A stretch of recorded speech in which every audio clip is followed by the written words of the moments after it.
How you guys doing? Just a couple opening remarks. Um, Listen, obviously it's been a difficult season. Uh, Yesterday we made some tough decisions. I have great respect for Frank Reich. He's a fine man. Also, Coach Tabor moved on from Josh and Deuce yesterday, who are also very good men. Tabor will be up to answer questions on them later. With that, I'll just open it for questions. If y'all hang on, I will select everybody for questions. So if you want to raise your hand, take the first question from Dave, Dave. you admitted some mistakes with the hiring of Matt Rule. What was the mistakes in the hiring of Frank Reich? Look, every coach that we've had here has had contributions to this organization. Frank has contributions to the organization. Matt had contributions to the organizations. And, quite frankly, if I had my druthers, I'd like to have a coach here for 20 years or 30 years, if I can do that. I'm not going to get into the individual sort of things. You guys can just speculate as to that. But we just moved on yesterday, and that's that. Okay, first we'll have Joe Person, followed by Steve Reed. Dave, you guys are 30 and 63 since you became owner. I think it's the second worst mark in the NFL, one of the worst marks in pro sports. You're about to hire your fourth head coach. Do you need to reevaluate the way you do things in terms of, A, maybe using a search firm in this hiring process, but also in how you manage day-to-day operations here? Look, things are constantly evolving. And they'll continue to evolve. And, trying to make things better is what you always try to do.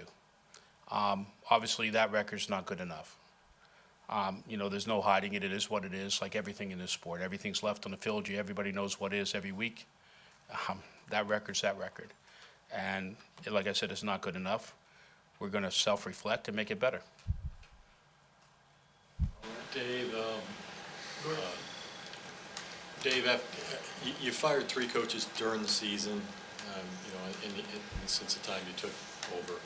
Do you feel like that is going to make it more difficult to get a quality head coach here if you choose to hire someone next year? No. And why? I think that, I don't know, and again, I'm not going to get into it here, but I think that, there are different reasons why different things happened in each case. You guys see, like I said, everything is out in the field. Everything is known over time. And I think people know it, the league knows it, and people in the league know it. So I think that if everything was perfect, it wouldn't be the case. And everything was good, it wouldn't be the case. So it's not as if it's not known out there, reasons, and that will be something for people to decide. Just generally speaking, and not here, but and not that this matters because this is here. But, in other aspects of my life, we have people for 20, 30 years that work for me. Nobody ever leaves me. We'll go Phil Orbit and Josh Klein. When Matt was hired, you preached patience and it was kind of a year-over-year evaluation. Frank gets fired 11 weeks in. To what extent was that due to maybe a philosophical shift in how you view timelines for a rebuild or turnaround? Look, as I said, there are reasons for each individual situation. I think you guys, upon your own reflection into looking what happened through the season, can understand that. You're around town, for those that are around town, and can know the reasons. Again, I'm not going to get into that particularly, into those particulars, but I do have patience. I'm just not, my reputation away from this game is one for extreme patience. There's no reason why that doesn't, come here too. It does. Now, that patience comes with good performance and things that you want to see progress being made on different aspects. And as I said, I would like to have somebody here for 20, 30 years. I'd like to have somebody that would say eulogy at my funeral in 30 years. Okay, maybe it's 40 years, I hope. But that's what I'd like to have. Next we'll have Mike Kay, and Eric Spanberg. You preached, you talked about your patience. It's a lot of preaching that I'm doing, by the way, so. You talked about your patience. When you moved on from Ron Rivera, you urged the fan base to have patience in terms of bringing in sustained excellence, sustained success. What would your message to fans be now, 4 years later, that maybe feel like their patience hasn't been rewarded or it's not moving in the right direction right now? You know, every week, you know, I watch these games, and I've watched, you know, been around football for a long time. And listen, once upon a time, I was just a fan, poor kid in Pittsburgh. That's what I was. So I know what it is to be a fan, and every day, every week we come in, as part of us are fans. Okay, Nicole and I sit in that box, and we live and die with every play. So I understand how the fans, and I understand their frustration, and I appreciate that. I can just say this, we will make it better. I'm not promising that's going to happen tomorrow, but it may, okay? Football is a really interesting thing, what can happen in 2 or 3 year time span. And what you're trying to do is have every single building block you can for, you know, an organization.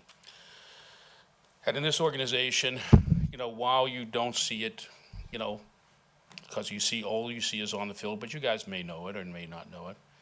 But behind the scenes, there's been a lot of different changes in the building and a lot of things that have become a lot better inside the building.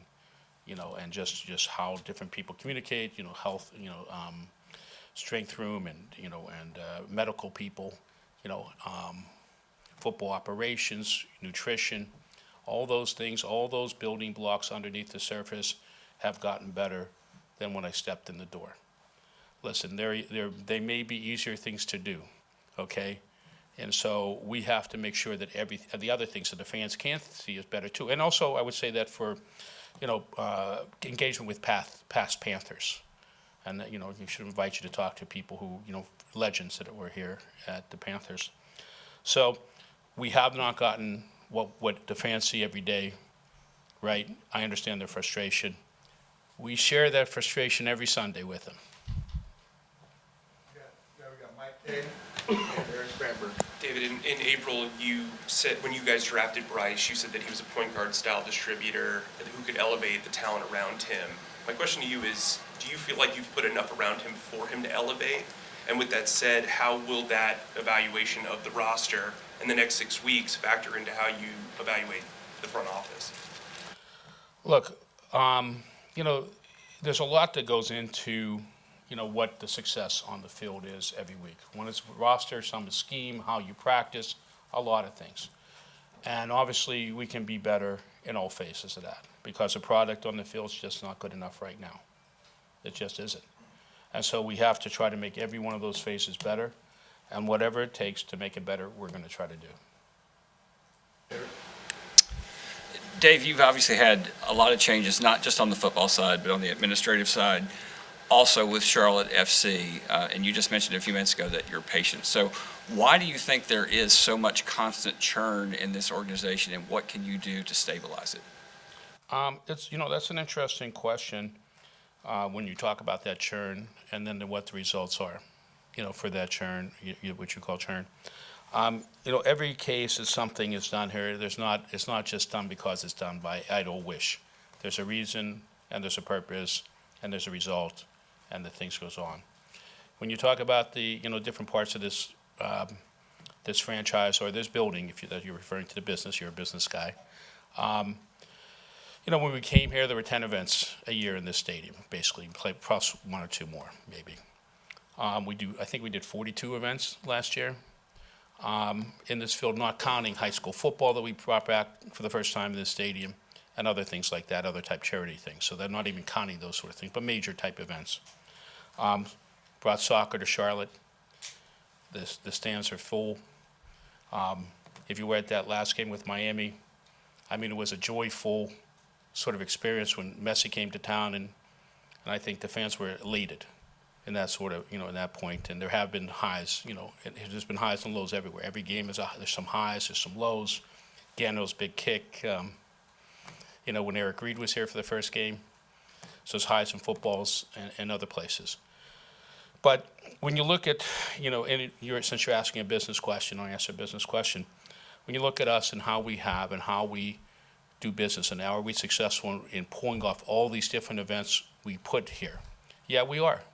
And what we've done is really led to higher economic impact for Charlotte.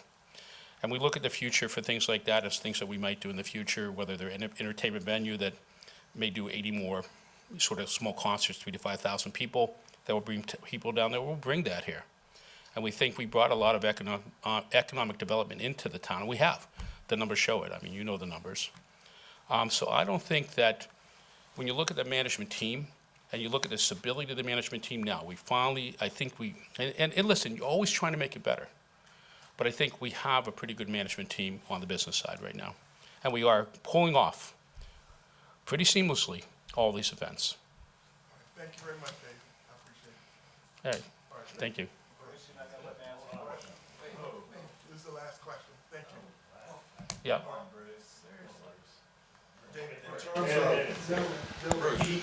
He said okay to me. All right, go ahead. Thank you. Appreciate it, Mr. Tepper. In terms of Bryce Young, I want to jump back on what Mike said earlier about Bryce. There's been a lot of reports over the last few days, in fact, that Frank wanted C.J. Stroud. You tipped the scales and said you wanted Bryce Young.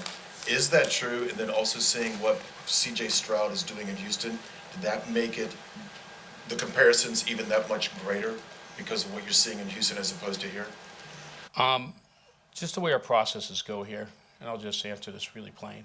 On all those decisions, whether it was a head coach, whether it was Bryce, I don't really vote on those decisions until the last piece. Okay, so those decisions are made by, in the case of by the football people. Now, look, everything that's right and everything that's wrong here ultimately is my fault. Okay, I have the final say. But as far as those decisions, whether it's Frank Reich or it's Bryce Young, those decisions were made, and in the case of Bryce, it was almost, I believe it was a unanimous decision on the coaches and the scouts, and very strong opinions at the time. Now, it's been reported, and we talked about it. Originally, we were going to go to the number 2 pick, and we thought we would get CJ because we thought the Texans were going to pick Bryce. And listen, we preferred Bryce. He was our number 1 pick. We had a lot of conviction. In answer to your questions, it's just not the way the process was done. The process was done the way the process was done. And again, even though if there was a process with 5 people in the room and the way the votes came in, it was Frank was the first choice, I always could veto that choice. And even if it was Bryce and the votes came in unanimously in this particular case, I could have vetoed that choice. In both cases, I supported both choices, okay? I'm just going to say that I supported both choices. I supported the coaches. I supported the scouts, their unanimous opinion, and I supported Frank Reich. So whatever's good, bad, or indifferent is ultimately because the buck stops here, and I take full responsibility for everything. But that's the way the process runs. And just one last thing, and then we're going to go here. As far as Bryce Young is concerned, I cannot say this, for myself, and I think everybody in this building would share this sentiment. We are totally confident in that pick. Okay, I think the people that made that pick first, would be totally confident in that. Some of them you could ask. Okay, and I think and for me, I'm totally confident in agreeing with that pick. All right, thank you. Thank you. Bitter.